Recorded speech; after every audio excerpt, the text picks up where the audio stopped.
Okay, so we're beginning lecture one and of the course on special relativity, electrodynamics, and general relativity. So let's take a look at Newton's world and see what the principles are that lie behind it, as expressed in Newton's magnus opus, the Principia Mathematica. In Newton's world, remember the crucial difference is going to be that there's no speed limit. We discussed this in the introduction, and we'll emphasize that as we go. Newton's world is based on a number of laws. The first one, you probably think of it as a law that was uncovered by Galileo, and that's true. Law number one: a body in an inertial frame, that's a frame without external forces, remains at rest or in uniform motion unless acted upon by a force. So think of a reference frame, perhaps an XYZ axis out in space somewhere, far from any bodies, far from any external influences. The frame has no external forces on it, and that's a good inertial frame. Okay, and a body in that frame will remain at rest or in uniform motion unless acted upon by a force. Okay. Now, when we talk about different inertial frames, it's nice to use a unified notation for that. I'll always use this notation. I'll have a frame S, okay, and it's labeled here by these two axes, this axis X. There should be an axis XYZ, okay, but I'll only show X in the picture. And then there's another frame S prime, which is moving with respect to the original frame in a direction X with a velocity V.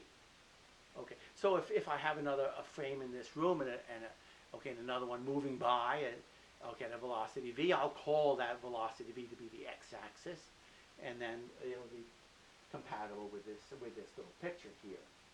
Okay, so the physics in the frame S is supposed to be the same as the physics in the frame S prime. They're moving at a constant velocity between them, v. Now we can compare grids and clocks between the two frames. If I'm going to do experiments in the lab frame, I'll want to set down axes, X, Y, and Z. I'll put meter sticks down and do that. I'll want to measure times at different positions, so I'll put clocks down. I'll want to synchronize those clocks, and I'll have a procedure for synchronizing them. They're all at rest in the lab frame. They just sit there. So I have a clock here, I have a clock there. I want to synchronize them. So I go halfway between them. I put there a signal generator, and I turn it on, pop. It sends out a signal, okay, and it reaches the two clocks, and I call that time noon. So they're synchronized, and then I synchronize other clocks that I put on the grid in a pairwise fashion like that, and I get all my clocks synchronized. Okay, it's an easy thing to do. Now, in Newton's world, of course, I can also do it by a Duncan experiment.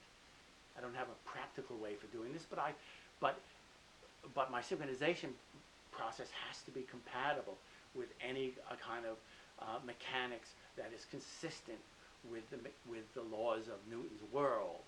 In Newton's world, there is no speed limit, so I can imagine, okay, the propagation of information at an infinite velocity. Okay, so for example, if I say a clock is at high noon at one position, then I can propagate that information instantly over my entire grid and synchronize my clocks that way. I can always check that my more realistic way of synchronizing clocks gives the same results, and you should see the textbook for examples of that sort of thing. We don't have time in the lectures to do all of the machinery there. But the textbook and its references takes time to make sure about those things and to have thorough discussions of them. Now, the relationship of space-time measurements of when an event happened and where it happened between the two frames, is just given by the relations of Galileo. Okay, so what's the relationship between the position of a particle in S prime and its measurement in the frame S? So I'm imagining here that I have a particle at the position x prime in the frame x prime, s prime. Well, look, here in my picture, the difference, the distances between the origins of s and s prime is just the velocity times the time. I imagine that the two frames were coincident at t equals 0 or t prime equals 0, and then they move apart because the relative velocity is v. So then if I have a particle here at x prime, then its distance from the origin at s is just how far the origins have moved plus the distance from the origin that the particle has in s prime. And that's stated here. X is equal to x prime plus vt. Okay. Galileo. Now my positions in the transverse directions, transverse to the velocity, are the same in both frames. And the time is the same in both frames. T is equal to t prime. Now why is that? Well, I told you that you can propagate information in Newton's world at instantaneously. So, for example, so I could set up clocks on grids in s prime, clocks on grids in s, and then I can propagate the time from any clock in s to any other clock in s prime. I can do that instantaneously. So the relative velocity between the frames is irrelevant. I can synchronize all the clocks in both s and s prime instantaneously, and they all agree on what the time is. So t is equal to t prime. Now in Newton's Principia, he didn't think in those terms, of course. Okay, it's a relevant way for us to think because it accentuates the difference between Newton and Einstein. In Einstein, the speed of propagation is bounded by c. In Newton, there is no bound. Okay. So for us, absolute time, that t is equal to t prime, is a result of the absence of a speed limit. For Newton, he had to talk about absolute space and absolute time, and there's some philosophy in there. Okay, we're avoiding that kind of a discussion, of course. Now, one of the consequences of Galilean invariance is that velocities add. That is, if I know the velocity of a particle in s prime, I can get the velocity in the frame s, the lab frame, just by adding in the velocity v, the relative velocity between the two frames. Okay, how do I do that? Well, here it's the particle is moving in the frame s prime with the velocity v sub p, p for particle, prime, like this. Okay, and then I'll just plug that into the Galilean transformation to see what its position is as a function of time in the lab frame. So I read off that x is equal to v sub p times t.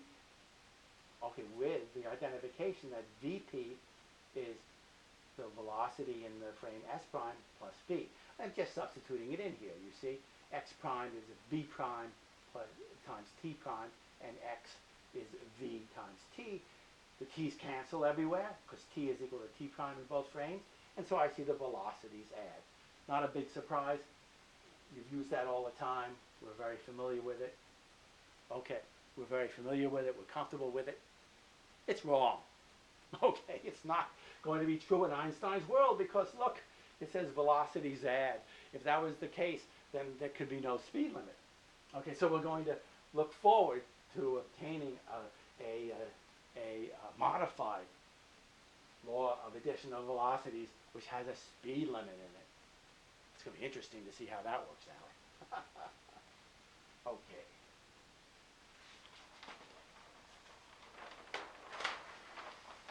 Okay, there are other differences between Newton's world and Einstein's world.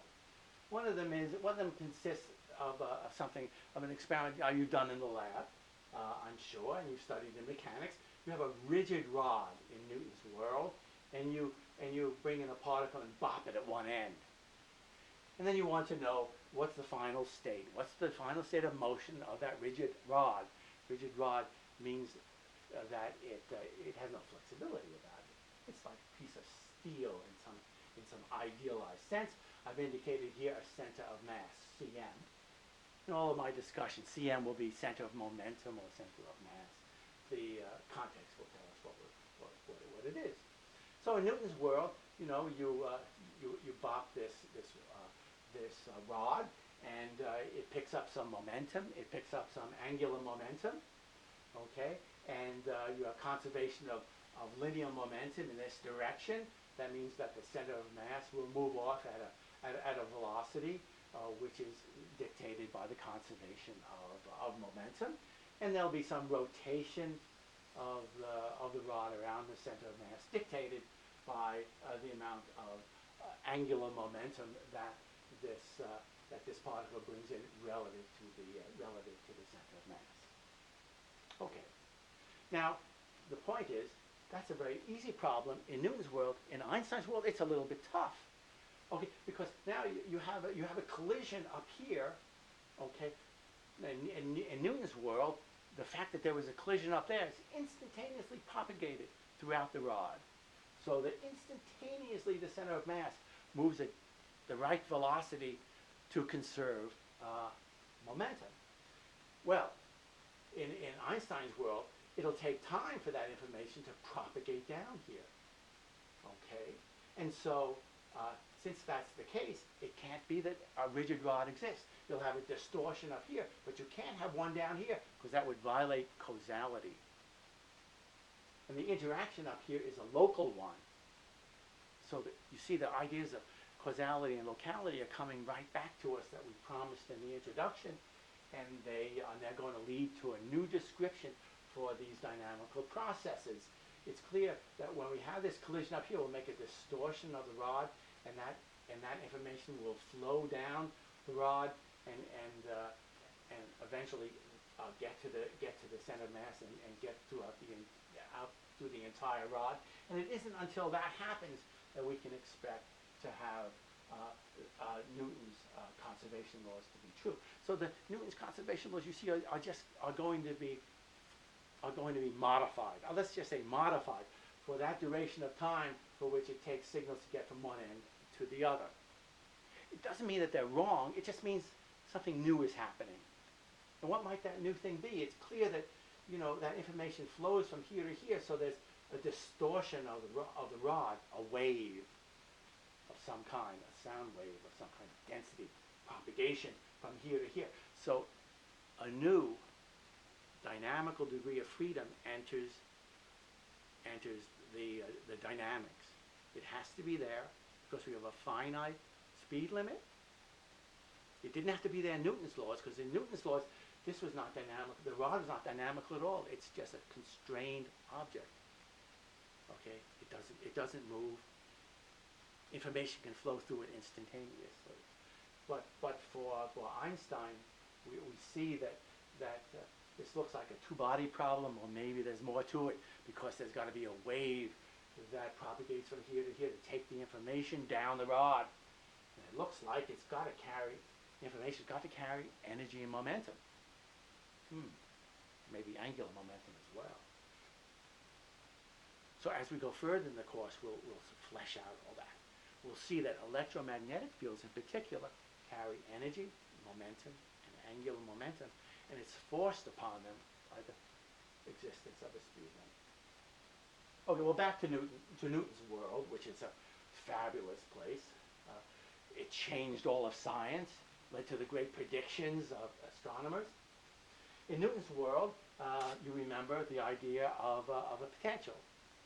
Okay, that it's very convenient in many problems, okay, to introduce the idea of a potential energy that exists between two particles, one at position R1 and another one at position R2. And remember the properties of a potential.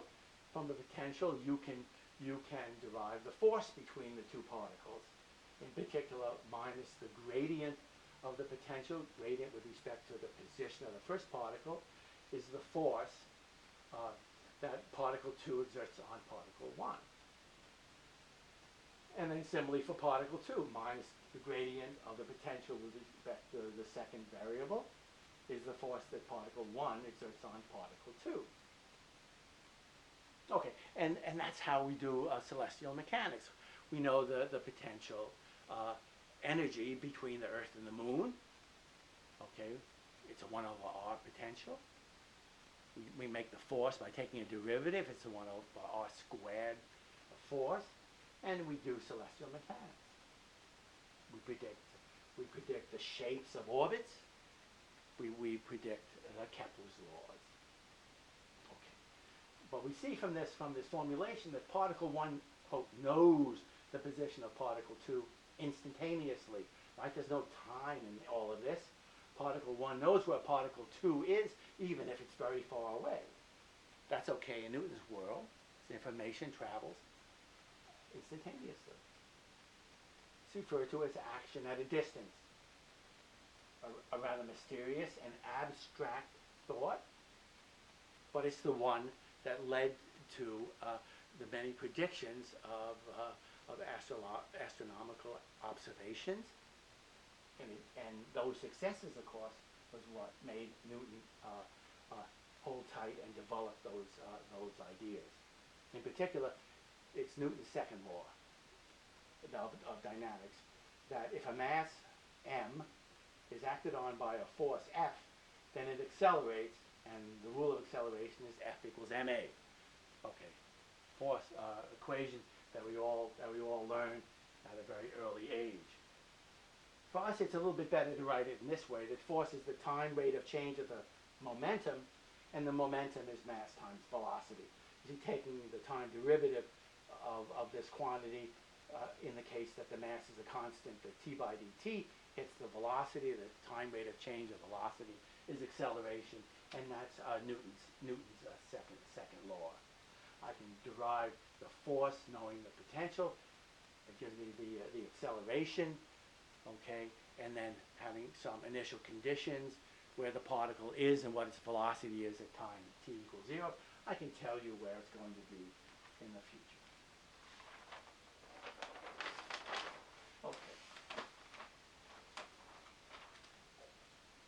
Okay, and then we come to Newton's third law, okay, which is an essential ingredient in dynamics.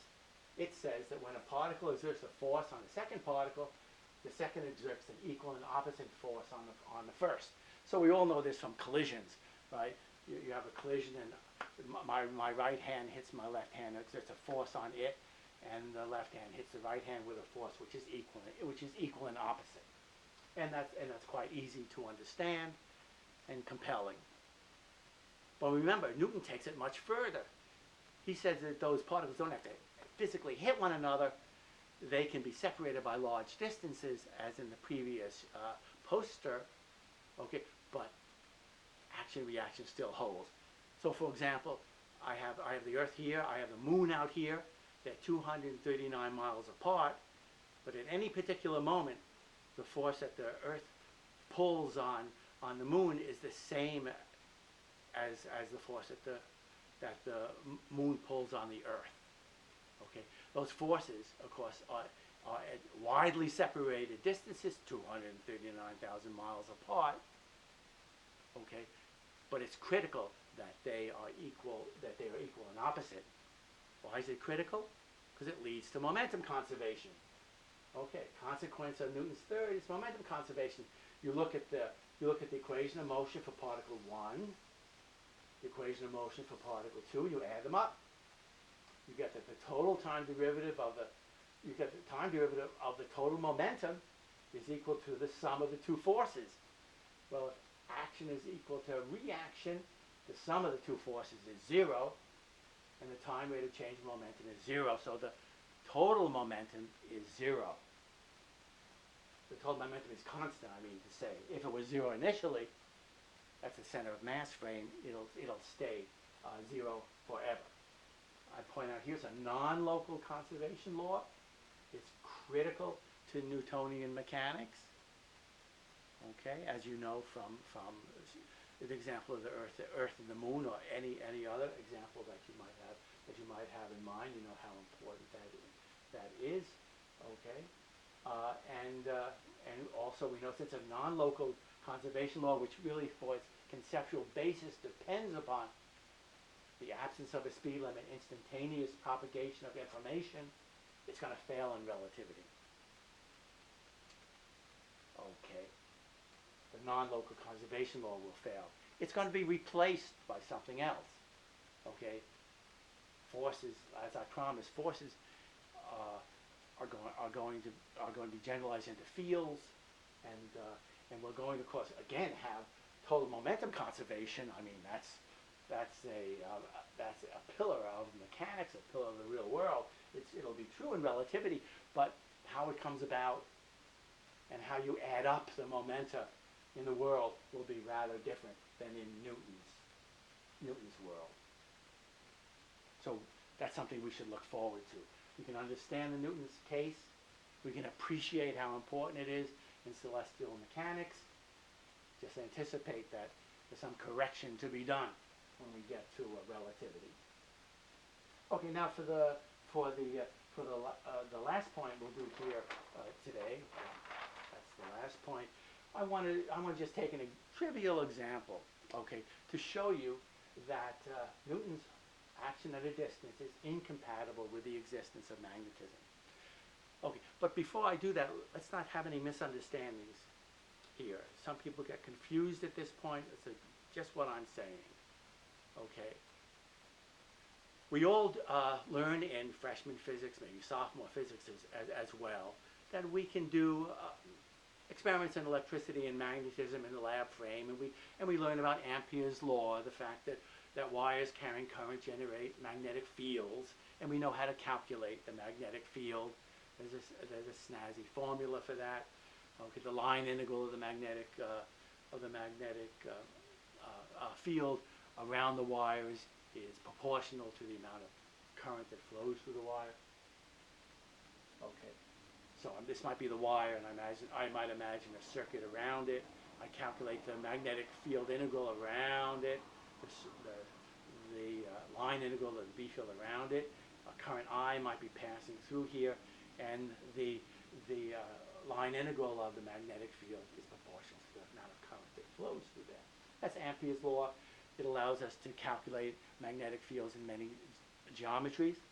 And you've also probably did Faraday's law, okay, which told you that the rate of change of magnetic flux is equal to the induced electromotive force, the electrical effect. Okay, and you use that when you discussed how to make batteries, electromotive engines, and various apparatuses like that. And you did that, and everything was fine. You got correct results. Okay, I'm not disputing that. The point that we're making here is that what would happen if you got out of the lab frame and tried to view some of those experiments from a frame moving by at a constant velocity? Well, just like in the days of Maxwell, you would get yourself into hot water, and I'll show you the hot water you'll get into. Okay, because in fact, magnetic effects are relativistic effects, and they're not consistent with Newtonian mechanics. Okay, remember the early days of Maxwell, he had the relativistic Maxwell's equations in one hand, and other physicists had the kinematics of Newton on the other hand, and of course they found clashes. They couldn't exist together. The consequence of Maxwell's laws was that light traveled at a universal velocity c relative to any frame. That was inconsistent with Newton's laws. So what did they do? Well, they invented this ether and said that, well, Maxwell was only true in the center of mass of the ether frame, and the ether was the basis for electromagnetic forces to propagate. They made a mechanical model of that, and Maxwell did also. Okay, but that's not the point of view here. The point of view here is that the principle of relativity is a postulate, and we're going to hold on to it. We'll never talk about ether or anything like that. Okay, so in the old days, they realized there was a conflict, and physics went through a revolution to find the resolution of that, and Einstein was the one that put his finger on what the resolution was. Okay, was that actually Newton's mechanics was wrong. There was a speed limit, and you had to redo Newtonian mechanics to be consistent with what was true, and that was this upstart Maxwell and his equations of electrodynamics. Okay. okay, so as I was saying, in your earlier courses, you did the physics of electromagnetism in a fixed frame, the lab frame, and you got correct answers, and that's fine. Let me show you that if you thought about some of those problems from different frames of reference, you would have found problems. Okay. So, for example, let's consider a couple of charges. They're a distance r prime apart. Okay. And they're both moving in the lab frame at a common velocity v, as shown there, parallel. So, in my frame S prime, they're at rest. Right? S prime moves to the right at velocity v. That's the way we set it up. And the lab frame is frame S, and it's at rest. Well, this is an extraordinarily easy problem in the frame S prime. The particle is at time 0, they're at rest, but there's a force between them. And I know what that force is. That's given by Coulomb's law, which you all learned in freshman and sophomore physics, that there's a force between them, which is proportional to the product of their charges, divided by the distance between them squared, and it acts on the line between them. Okay, that's all this notation there. Okay, that's fine. But that's the force, okay, that exists in the frame in which they're at rest. We're interested in what's the force in the lab frame where both of them have a velocity v. Okay, well, now let's go back to freshman and sophomore physics. How would we see that there's a new force there? Well, we'll see that this is a charge that has a velocity v, so it's a current. It generates a magnetic field around itself in the lab frame. It's given by the right-hand rule. Okay, and so there's a magnetic field out of the picture at the point of the second particle due to the first. We know the Lorentz force law, that there's a magnetic force between the two, which is V cross B. Okay, V cross B, that's down. So we see that there's a magnetic attraction between the two moving particles at the time t equals 0, where their velocities are perfectly parallel. At later times, of course, the force is pushing them apart. It's strong electrostatic force. But this is the case at t equals 0, and that's my interest in this example. Okay, so there are two. So we deduce when we're sophomore physics majors that there are two forces, that there will be a strong electrostatic repulsion between them, but there will be a very small magnetic attraction between them, and that's the magnetic force that we're interested in. It's a force that you see is proportional to the velocity squared. Why velocity squared? Well, the B field is proportional to the current. That's one factor, V. And then the Lorentz force law is proportional to this other factor of V. And so the magnetic force is attractive, but it's proportional to V squared. And numerically in the examples that you can play with, it's a tiny fraction of the electrostatic force, which is quite dramatic. But it's the pit where we're trying to be interested in here, because you see it's a force which goes like the velocity squared in the lab frame. Okay, but now let's complete the discussion from this perspective, from this fundamental perspective. I don't know Ampere's law. I only know Newton's equations, and that should allow me to do the problem, because I know Newton's equations and has to hold in every frame, and I know how to transform from one frame to another. Galileo taught me that. So in the frame S prime, this is the force. How do I get the force in the frame S, the lab frame? I just transform. Okay. And so I know, for example, that X prime is X plus Vt. I want to know how forces transform. But from Newton's second, forces are just accelerations. If I know how accelerations transform, I'm done. Accelerations are just second derivative of position with respect to time. I can get that out of Galileo. So X prime is X plus Vt, differentiate it once. Okay, I have that here. I just see that just gives me the additivity of velocities. Okay, differentiate it again. Oh, but that's easy. The velocities are constant. It goes away. So the accelerations are the same in the two inertial frames. That's sort of obvious, right? They're just moving with respect to one another at constant velocity. So the accelerations are the same. So accelerations in Newton's world are Galilean invariant. They're the same in both of those frames. But that means that, that my force law in the lab is the same as my force law in the frame in which the particles are at rest. It has no velocity dependence. There is no magnetism. It's just given by static electric field again. Ouch. There's no room for magnetism in Newton's world, proceeding, from the postulates and doing our transformation, taking advantage of the symmetries of the theory. Okay, this is what the ideas that got physics into such trouble in the 1860s, and they were bailed out by Einstein in the turn of the century. So we're going to see that Einstein to the rescue here. We'll find that Einstein's world gives rise to magnetism. We'll see that magnetism is a consequence of Lorentz transformations.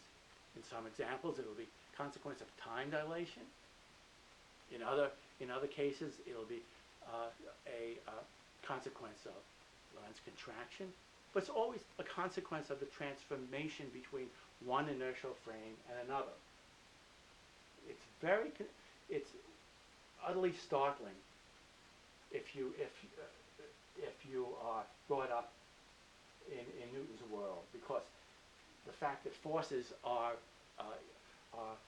Galilean invariant is just so obvious, and it's wrong. So Einstein has a lot to teach us, and we'll start moving in that direction next time.